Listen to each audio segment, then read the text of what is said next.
Ratusan orang yang mengatasnamakan karyawan Pelabuhan Indonesia, Pelindo II menggelar aksi dukungan terhadap Direktur Utama RJ Lino yang dijadikan tersangka oleh Komisi Pemberantasan Korupsi KPK. Melihat aksi yang dilakukan karyawannya, RJ Lino merasa senang dan yakin bahwa masih banyak orang yang mengakui dirinya tidak bersalah. Itu secara hukum, atasan kita itu salah ataupun tidak salah. Serikat Karyawan Pelabuhan Indonesia Pelindo II Selasa siang menggelar aksi damai mendukung Direktur Utama RJ Lino yang ditetapkan sebagai tersangka oleh Komisi Pemberantasan Korupsi KPK dengan dakwaan dugaan melakukan korupsi pengadaan alat kren pelabuhan dan penyalahgunaan wewenang.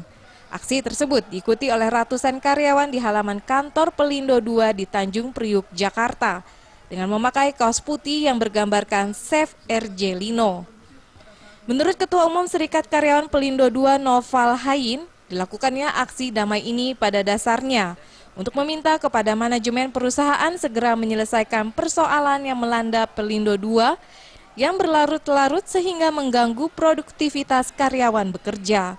Selanjutnya, Noval juga menyatakan para karyawan memberikan dukungan moral kepada direkturnya RJ Lino karena selama kepemimpinannya Pelindo II semakin lebih baik daripada pemimpin sebelumnya.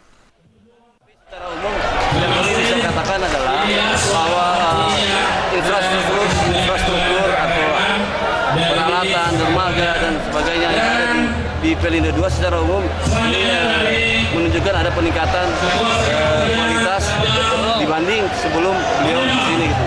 Artinya banyak investasi yang dilakukan dalam rangka untuk mempercepat atau memperlancar pelayanan kepada publik, terutama dalam hal bongkar muat barang dan pelayanan kapal.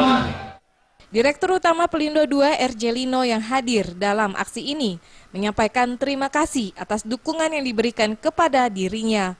RJ Lino sangat yakin bahwa akan banyak dukungan dari pihak lainnya, baik yang terlihat maupun tidak terlihat kepada dirinya yang mempercayai bahwa dirinya tidak bersalah. Saya yakin banyak orang yang dukung saya, ya. Itu ada yang kelihatan, ada yang nggak kelihatan. Dan saya nggak merasa bersalah. Ya. Apa-apa yang udah kita kerjakan itu sesuai sama governance yang benar, menguntungkan negeri ini. Kalian coba kalau ke Pontianak tanya gimana masyarakat itu diuntungkan dengan hal-hal itu yang datang. Ya. Dari Jakarta, Wahyu Sadiat Moko dan Muhammad Adam Irhas melaporkan.